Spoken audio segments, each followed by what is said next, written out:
Hi guys! Hello! Welcome back to my channel. అందరికీ నమస్కారం. అందరూ ఎలా ఉన్నారు? సో, ఈరోజైతే మన ఛానల్‌లో మరొక మంచి వీడియో అయితే షేర్ చేయబోతున్నానండి. సో, అదొచ్చేసి కుకింగ్ వీడియో అనమాట. సో, వీడియో ఏంటనేది, ఏం రెసిపీ అనేది తెలుసుకునే ముందు ఒక చిన్న రిక్వెస్ట్ ఏంటంటే, మీరు ఇప్పటివరకే కనుక మన ఛానల్‌ని సబ్స్క్రైబ్ చేసుకోకపోయినట్టయితే కనుక ప్లీజ్ సబ్స్క్రైబ్ చేసుకోండి. అండ్ అలాగే పక్కనే ఉన్న బెల్ ఐకాన్ యాక్టివేట్ చేసుకోండి. అండ్ బెల్ ఐకాన్ యాక్టివేట్ చేసిన వెంటనే ఆల్ అనే ఆప్షన్ వస్తుంది కదా! సో, దాన్ని కూడా ప్రెస్ చేయండి.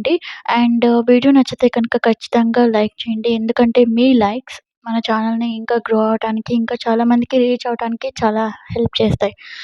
అండ్ షేర్ చేయండి. అండ్ ఈ రెసిపీ ఎలా అనిపించిందనేది మీరు కామెంట్స్‌లో కూడా తెలియజేయండి ఒకసారి. అండ్ ఇంకేమన్నా రెసిపీస్ కావాలి అనుకుంటే కనుక ఖచ్చితంగా కామెంట్స్‌లో అడగండి.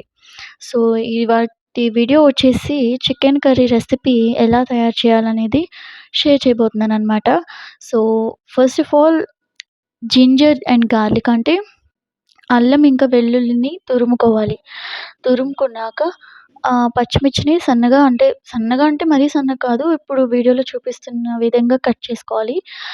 సో, ఇంకా ఆనియన్ కట్ చేసిన తర్వాత, ఇంకా ఆనియన్‌ని హాఫ్ ఆనియన్ అయితే కట్ చేసుకోవాలి. అండ్ హాఫ్ అంటే చాప్ చేసుకోవాలి. హాఫ్ ఆనియన్ అయితే గ్రేట్ చేసుకోవాలి. అంటే తురుముకోవాలనమాట. సో, ఇప్పుడు మీరు కర్రీ క్వాంటిటీని బట్టి ఆనియన్స్ తీసుకోవాలి. ఒక హాఫ్ కేజీ కర్రీ అనుకోండి. అంటే హాఫ్ కేజీ చికెన్ అనుకోండి.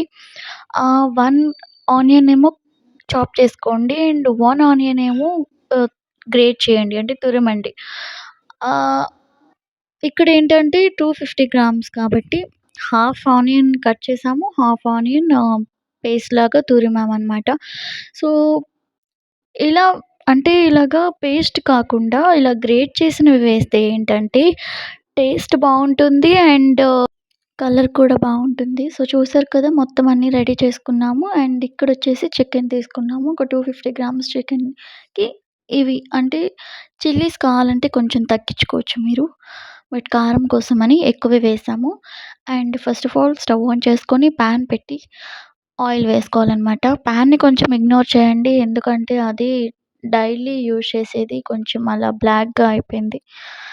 ఆహ్, సో, అంటే ఇది తక్కువ క్వాంటిటీ కాబట్టి కళాయిలో లేదా వేరే ప్యాన్‌లో చేయొచ్చు. బట్ తక్కువ క్వాంటిటీ కాబట్టి అందులో సరిగ్గా అంటే సరిపోదని చెప్పి ఇది పెట్టామనమాట. So, first of all oil heat అయిన తర్వాత ఆనియన్, పచ్చిమిర్చి అండ్ అలాగే అల్లం, వెల్లుల్లి తురుము కూడా వేసుకోవాలి. వేసి వీటిని కొంచెం సేపు ఫ్రై చేయాలనమాట. ఇవి కొంచెం ఫ్రై అయిన తర్వాత నెక్స్ట్ ప్రాసెస్‌లోకి వెళ్దాం. సో, అవి కొంచెం ఫ్రై అవుతూ ఉంటాయి. అప్పుడు మనం కలుపుకుంటూ ఉండాలనమాట. ఒకవేళ వదిలేస్తే కనుక అలాగా దాని అడుగు అంటేస్తుంది. తపాలకి అంటే పాన్‌కి అంటేస్తుందనమాట. సో, నెక్స్ట్ వచ్చేసి చికెన్‌ని బాగా కడిగేసి ఒక 2 టైమ్స్ చికెన్ కడిగి వేసుకోవాలండి. సో, ఎప్పుడైనా చికెన్‌ని మాత్రం ఆహ్, ఎంత వీలైతే అంత నీట్‌గా కడగాలి. సో థాట్ దాంట్లో ఏమన్నా అంటే బ్లడ్‌లో కొంచెం ఉంటుంది కదా! ఏమన్నా సో, బ్యాక్టీరియా అలాగా అది పోతుందనమాట. ఒక 2 టైమ్స్ అలా నీట్‌గా కడుక్కుంటే, కడిగిన తర్వాత ఇంక చికెన్ వేసేసి, వేసిన వెంటనే కొంచెం బాగా కలపాలి. చికెన్ బాగా కలుపుకున్నాక ఒక 5 మినిట్స్ అలా ఫ్రై అవ్వనిచ్చిన తర్వాత పసుపు వేయాలండి. సో, పసుపు కొంచెం ఏసుకోవాలి. ఎక్కువ వేస్తే ఏంటంటే పసుపు స్మెల్ ఎక్కువ తెలుస్తుంది కాబట్టి పసుపు కొంచెం వేసి అండ్ సిమ్‌లో పెట్టుకోవాలనమాట. సిమ్‌లో పెట్టి మూత పెట్టేసి ఫ్రై చేయాలి కొంచెం సేపు. చికెన్ ఫ్రై అయిన తర్వాత అయితే నెక్స్ట్ ప్రాసెస్ అనమాట. సో, ఇక్కడ చూస్తున్నారు కదా! చికెన్ కొంచెం సేపు తర్వాత మళ్ళీ మూత తీసి ఒకసారి కలుపుకోవాలి. ఎందుకంటే అడుగు పట్టేసిద్ది. సో, కాబట్టి కలుపుకుంటూ ఉండాలి. ఎందుకంటే మనం వాటర్ వేయలేదు కదా! సో, అడుగు పట్టేసిద్ది.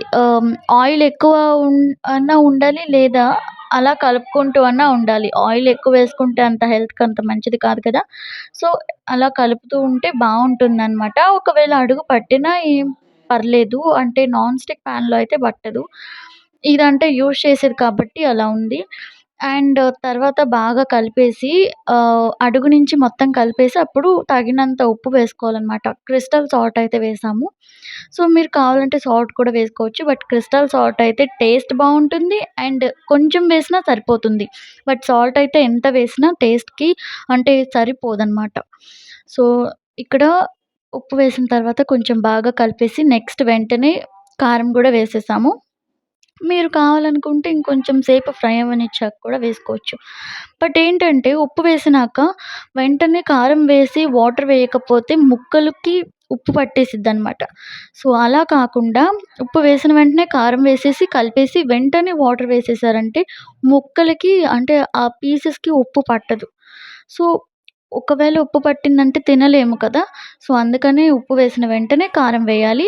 కారం వేసిన వెంటనే వాటర్ వేయాలి. లేదంటే మాడిపోతుంది. ఒకవేళ మీరు రోస్ట్‌లా చేసుకోవాలి అనుకుంటే, ఇందాక చూపించాం కదా! కారం వేసిన వెంటనే ఎలా ఫ్రైలా ఉండిందో, అక్కడ మీరు స్టాప్ చేసేయొచ్చు వాటర్ వేయకుండా. ఒకవేళ వేయాలనుకున్న జస్ట్ అలా చేత్తో చిలకరించి, అంటే అడుగంటకుండా చేత్తో చిలకరించి కలిపేసి, ఇంకా మీరు స్టవ్ ఆఫ్ చేసేసుకోవచ్చు. గరం మసాలా వేసేసి.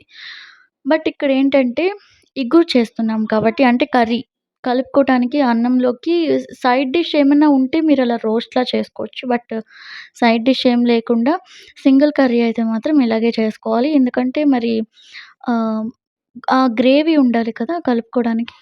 సో, అందుకననమాట. అండ్ నెక్స్ట్ కొంచెం సేపు తర్వాత అంటే మూత పెట్టేసి ఉంచేయాలండి. వాటర్ వేసిన తర్వాత బాగా కలిపేసి అడుగు నుంచి మూత పెట్టేసి కొంచెం సేపు ఒక 10 మినిట్స్ అలా ఉడకనిచ్చిన తర్వాత కొంచెం దగ్గర పడిన టైంలో కొంచెం ఆనియన్ ఇందాక ఏదైతే మనం తురిమి పెట్టుకున్నాం కదా! సో, ఆ ఆనియన్ పేస్ట్ వేసేసి అలాగా కలిపేసి ఒక 2, 3 మినిట్స్ అలా ఉంచేసి తర్వాత గరం మసాలా వేసేయాలనమాట. గరం మసాలా వేసిన తర్వాత ఒక 5 మినిట్స్‌లో స్టవ్ ఆఫ్ చేసేసుకుంటే సరిపోతుంది.